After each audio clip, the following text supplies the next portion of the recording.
નમસ્કાર ખેડૂત મિત્રો, સ્વાગત છે તમારું ખેડૂત ચેનલની અંદર। આજે તારીખ 4 ડિસેમ્બર 2025 ને વાર ગુરુવાર। આજના થરાદ માર્કેટ યાર્ડના આપણે તાજા બજાર ભાવ જાણીશું। આજે પણ જીરુના ભાવ થરાદ માર્કેટ યાર્ડની અંદર 4100 રૂપિયા સુધી જોવા મળી રહ્યા છે।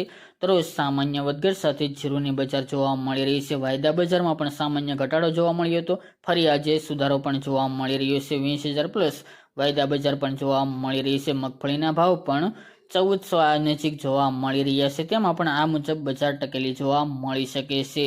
તો ચાલો ખેડૂત મિત્રો આપણે જાણી લઈએ કે આજે થરાદ માર્કેટ યાર્ડની અંદર રાયડો, જીરું અને અજમાના ભાવ શું ચાલી રહ્યા હતા। ખેડૂત મિત્રો, આજના થરાદ માર્કેટ યાર્ડના બજાર ભાવ જાણીએ તો જીરું 3000 થી 4096 રૂપિયા, રાયડો 1260 થી 1341 રૂપિયા, એરંડા 1340 થી 1383 રૂપિયા, બાજરી 400 થી 540 રૂપિયા અને મગફળી 1100 થી 1387 રૂપિયા। તો ખેડૂત મિત્રો, આ આજના થરાદ માર્કેટ યાર્ડના તાજા બજાર ભાવ।